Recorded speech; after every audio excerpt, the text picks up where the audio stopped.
കത്തിക്കാൻ സമയമായി. ചൂട്ട് കത്തിക്കടാ. ഒന്ന് പിടിച്ച്. തീ കൊളുത്തട്ടെ ഗുരുക്കളെ. പണ്ടെന്റെ അച്ഛന്റെ ചിതക്ക് ഞാൻ തീ കൊളുത്തിയതാണ്. കത്തിക്കാൻ വരട്ടെ, ഞാൻ കത്തിക്കാം. നല്ലപോലെ പെട്രോൾ ഒഴിച്ചിട്ടുണ്ടല്ലോ, ആളി കത്തണം.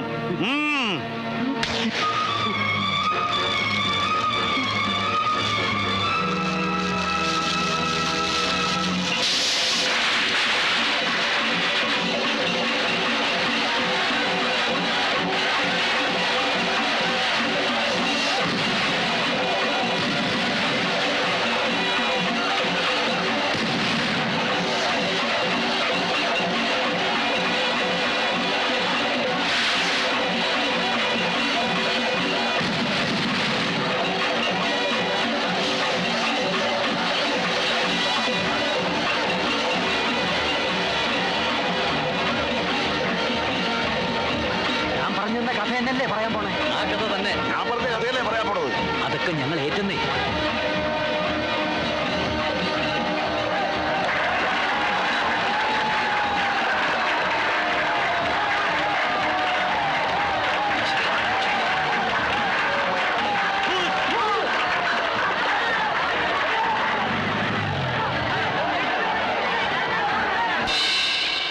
കലാസ്നേഹികളെ, ഗാനഭൂഷണം കൊച്ചിൻ ബ്രദേഴ്സ് അവതരിപ്പിക്കുന്ന സസ്പെൻസ് ത്രില്ലർ കഥാപ്രസംഗം പുതുക്കോട്ടയിലെ പുതുമണവാളൻ. നല്ല ബെസ്റ്റ് പേരല്ലേ? പ്രിയമുള്ളവരെ, കലാസ്നേഹികളെ, ഇതൊരു പ്രണയ കഥയാണ്. ഈ കഥ നടക്കുന്നത് അതിമനോഹരമായ ഒരു ഗ്രാമത്തിലാണ്. ആ ഗ്രാമത്തിന്റെ പേരാണ് പുതുക്കോട്ട. ആ ഗ്രാമത്തിൽ രാജ്യതുല്യനായ ഒരു മനുഷ്യനുണ്ടായിരുന്നു. അദ്ദേഹത്തിന്റെ പേര് മാടശ്ശേരി തമ്പി.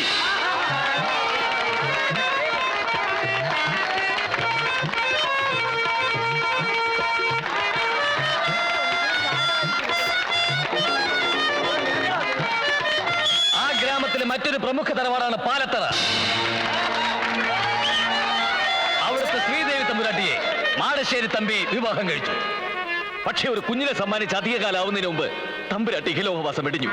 ആ രണ്ട് കുടുംബങ്ങളിലെയും ആളുകളുടെ ദുഃഖം അകറ്റിയത് ആ കുഞ്ഞാണ്. അവൾ ഇന്ന് വളർന്നൊരു രാജകുമാരിയെ പോലെ ആയിക്കഴിഞ്ഞു. പ്രിയമുള്ള സുഹൃത്തുക്കളെ, അവളുടെ പേരാണ് ഗീതു. ആ രാജകുമാരിയുടെ ജന്മനാളാണെന്ന്, മാളികപ്പുരയിൽ ഉത്സവമാണെന്ന് നിങ്ങളെ ഞങ്ങൾ അങ്ങോട്ട് ക്ഷണിക്കുന്നു. അങ്ങനെ ഇരു കുടുംബങ്ങളും ആമോദത്തോടെ വസിച്ചിരുന്ന കാലത്ത് ഒരു കൊടുങ്കാറ്റ് പോലെ, ഒരു പേമാരി പോലെ, ഒരു വെള്ളരി പോലെ അവൻ വന്നു.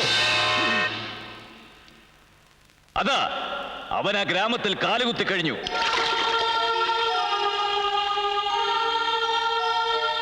നാട്ടുകാർ അവനോട് ചോദിച്ചു, ആരാ, എവിടുന്നാ? അവൻ പറഞ്ഞു, ഞാൻ അനന്തൻ, മാടശ്ശേരി തമ്പിയുടെ മകൻ. ആരുടെയോ കൂടെ ഒളിച്ചോടിപ്പോയെന്ന് നിങ്ങളൊക്കെ വിശ്വസിക്കുന്ന പാലത്തറയിലെ മാലതി തമ്പുരാട്ടിക്ക് ചതിവിൽ കിട്ടിയ മകൻ അനന്തൻ. തല്ലിക്കോ, തല്ലിക്കൊന്നാലും ശരി, സത്യം മുഴുവൻ ഞാൻ വിളിച്ചു പറയും. നിങ്ങളുടെ സഹോദരി, എന്റെ അമ്മ മാലതി തമ്പുരാട്ടി, ഒരുത്തന്റെ കൂടെ ഒളിച്ചോടിയതല്ല, ഒഴിഞ്ഞു മാറിക്കൊടുത്തതാ ഈ ഗീതുവിന്റെ അമ്മയ്ക്ക് വേണ്ടി. ചതിവ് പറ്റിയ പിന്നെ അമ്മയ്ക്ക് മനസ്സിലായത് അനിയത്തി ഇയാള്.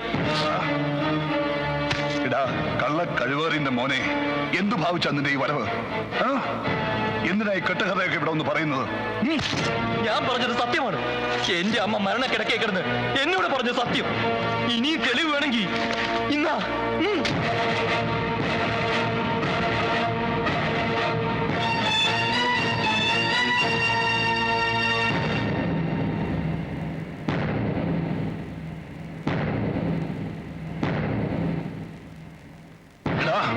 നീ പറഞ്ഞൊന്നും സത്യമല്ല. ഇതെല്ലാം നിന്റെ അമ്മ പറഞ്ഞതാണെങ്കിൽ അതും കള്ളവാ. എനിക്ക് അവളുമായി യാതൊരു ബന്ധവുമില്ല. എനിക്കിങ്ങനെ ഒരു മകനുമില്ല. മര്യാദയ്ക്ക് നീ ഇവിടുന്ന് പോകുന്നതാ നല്ലത്.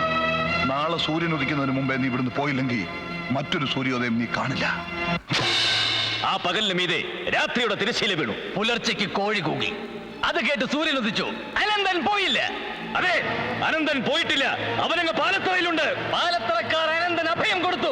പ്രിയമുള്ളവരെ, മാടശ്ശേരി തമ്പി നേരെ പാലത്തറയിലേക്ക് കുതിച്ചു.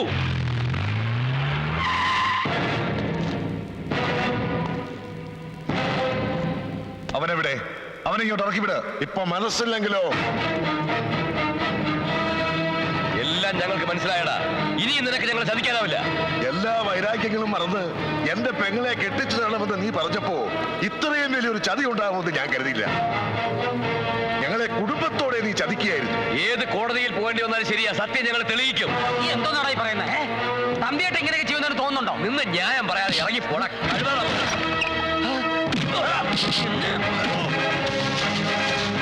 അയ്യോ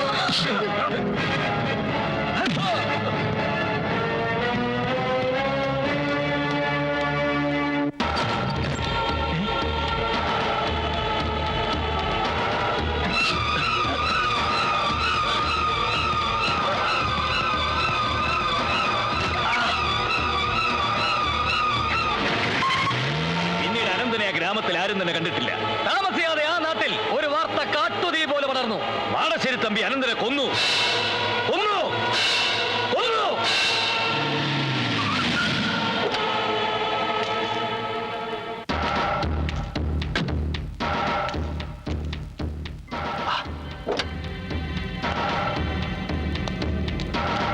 വന്നേ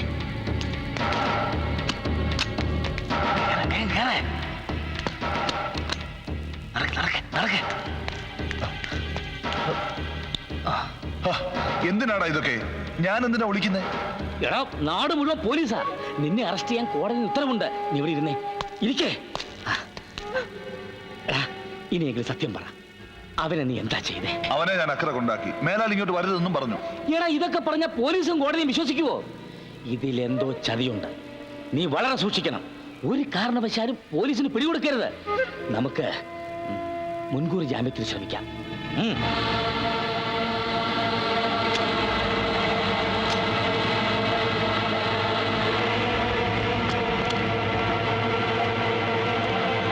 എടാ എന്തായി? മുൻകൂർ ജാമ്യം കിട്ടിയില്ല. പിന്നെ പിടികൊടുക്കാത്തത് കൊണ്ട് നിന്റെ സ്വത്തുക്കൾ കണ്ടുകെട്ടാൻ നീക്കങ്ങൾ നടക്കുന്നുണ്ട്. എത്രയും പെട്ടെന്ന് നിനക്കേറ്റവും വിശ്വാസമുള്ള ഒരാളുടെ പേരിലേക്ക് സ്വത്തുക്കൾ മാറ്റണം. എടാ, പറഞ്ഞല്ല ഓർമ്മയുണ്ടല്ലോ, ഒരു കാരണവശാലും പോലീസിന് പിടികൊടുക്കരുത്. വെക്കോ.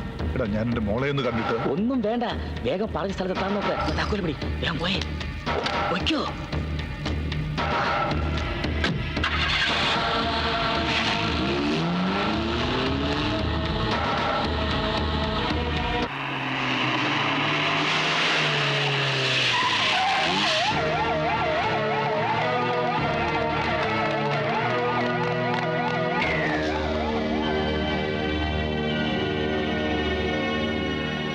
പാലത്തറക്കാർ നിനക്കെതിരെ ഒരുപാട് സാക്ഷികളെ നിരത്തിയിട്ടുണ്ട്.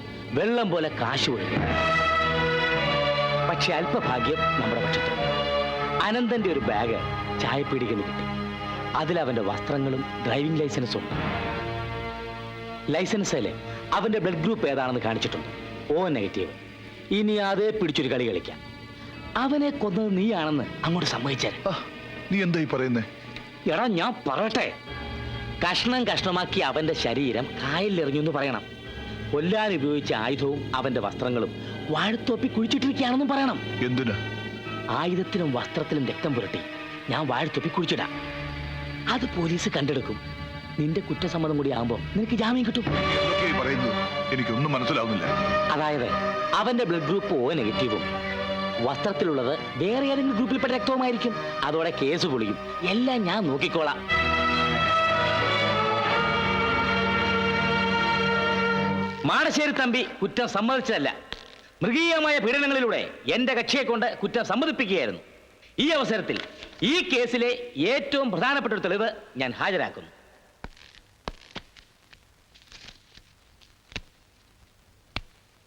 കൊല്ലപ്പെട്ടു എന്ന് കരുതുന്ന അനന്തന്റെ ഡ്രൈവിംഗ് ലൈസൻസ് ആണത്. അതില് അനന്തന്റെ ബ്ലഡ് ഗ്രൂപ്പ് O- ആണെന്ന് വ്യക്തമാക്കിയിട്ടുണ്ട്. അനന്തന്റെ വസ്ത്രങ്ങളിലും കൊല്ലാൻ ഉപയോഗിച്ചു എന്ന് കരുതുന്ന ആയുധത്തിലുള്ള രക്തം ഏത് ഗ്രൂപ്പിൽപ്പെട്ടതാണെന്ന് തെളിയിച്ചാൽ മാത്രമേ ഈ കേസിന് മുമ്പോട്ട് പോകാൻ സാധിക്കുകയുള്ളൂ. അതുകൊണ്ട് എന്റെ കക്ഷിക്ക് ജാമ്യം അനുവദിക്കണമെന്ന് ബഹുമാനപ്പെട്ട കോടതിയോട് അഭ്യർത്ഥിക്കുന്നു.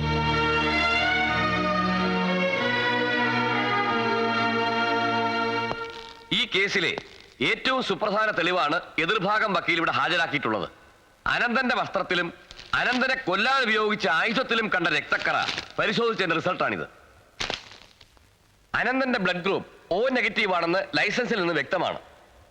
വസ്ത്രങ്ങളിലും ആയുധത്തിലും ഉണ്ടായിരുന്ന രക്തവും O നെഗറ്റീവ് തന്നെയാണ്.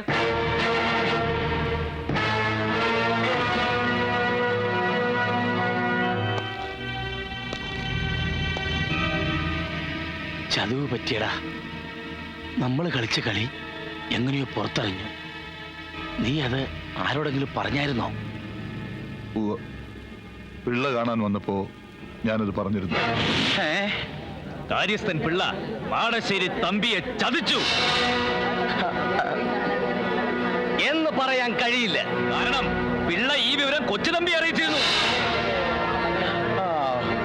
മാടശ്ശേരിയിലെ വേലക്കാരി ഈ വിവരം പാലത്തറയിലേക്ക് ചോർത്തി. അങ്ങനെ വക്കീലിന്റെ പദ്ധതികൾ പാലുണ്ണിയും ശ്രീധരനുണ്ണിയും അറിഞ്ഞു. ശ്രീധര, ഇവിടെ നിന്നും ഒരു കൊടും ചതിയുടെ കഥ വെളിപ്പെടുകയാണ്. അതെ, മാടശ്ശേരി തമ്പിയെ ചതിച്ചതാര്? പിള്ളയാണോ? അല്ല. കൊച്ചുതമ്പിയാണോ? അല്ല. പാലുണ്ണിയാണോ? അല്ല. ശ്രീധരനുണ്ണിയാണോ? അല്ല. അല്ല. പിന്നെ ആര്? പിന്നെ ആര്? എടാ നായിന്റെ മക്കളെ, അവസാനം എന്റെ മുതുകത്തായോ? എടാ, പാലത്തറയെ മാടശ്ശേരിയെ സൂപ്പിക്കാനല്ലേ നീയൊക്കെ കള്ളക്കഥ പറഞ്ഞുകൊണ്ടിരിക്കുന്നത്? ഒരുത്തനെ ഞാൻ വെറുതെ വിടത്തില്ല. നിന്റെയൊക്കെ ശവം ഞാൻ പുതുക്കോട്ട പുഴയൊഴുക്കി കളയും. വെട്ടിപ്പുറകി പോകാൻ നോക്കണ പുല്ലുകളെ. എടാ കൊച്ചുതമ്പി, ഈ കലകഥ കേട്ടിരിക്കാൻ നാണമില്ലേ? വാടാ പോവാ. കഥ പറഞ്ഞു തീരട്ടെ, വക്കീൽ എവിടെ ഇരിക്കേ? നിനക്ക് ഭ്രാന്ത. അരുണ്ണി, ശ്രീധരനുണ്ണി, വാ നമുക്ക് പോവാം. വക്കീല് താലിവിടെ ഇരി, കഥ തീരട്ടെ. ഇരിയടോ, അവിടെ ഇരിക്കടോ. ബാക്കി പറയടാ. നിർത്താൻ. ബാക്കി പറയടാ.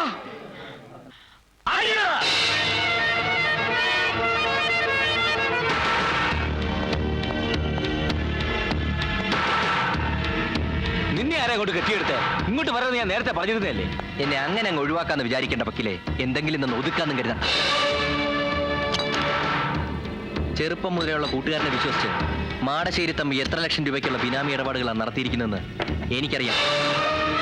പിന്നെ സ്വത്തുക്കൾ കണ്ടുകെട്ടുമെന്നും പറഞ്ഞ് വക്കീലിന്റെ പേരിലേക്ക് എത്ര കോടിയുടെ സ്വത്തുക്കളാണ് കൈമാറിയിരിക്കുന്നതെന്നും എനിക്കറിയാം. എല്ലാം അറിഞ്ഞുകൊണ്ട് തന്നെ ഞാൻ ഈ കളിക്ക് കൂട്ടുന്നത്. നിനക്കിപ്പോ എന്താ വേണ്ടത്? ഞാൻ പറഞ്ഞില്ലേ, മാന്യമായ പ്രതിഫലം. അത് കിട്ടിയാലേ ഞാൻ പോകൂ.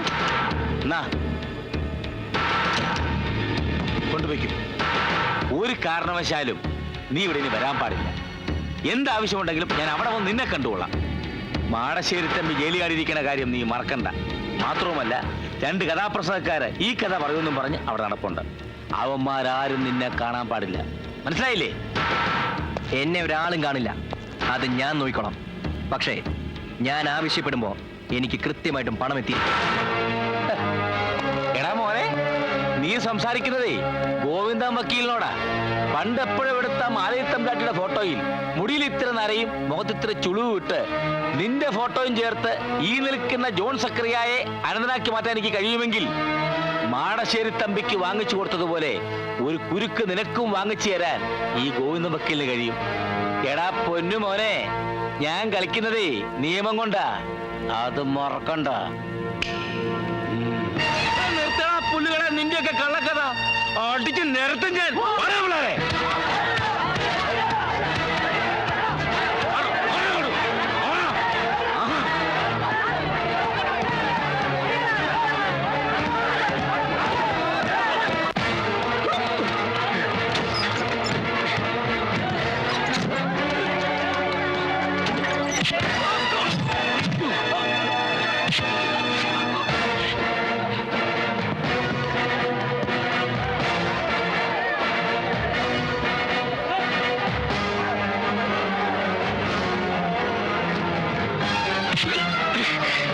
ഇവൻ അനന്തരല്ല, ജോൺ സക്കറിയ.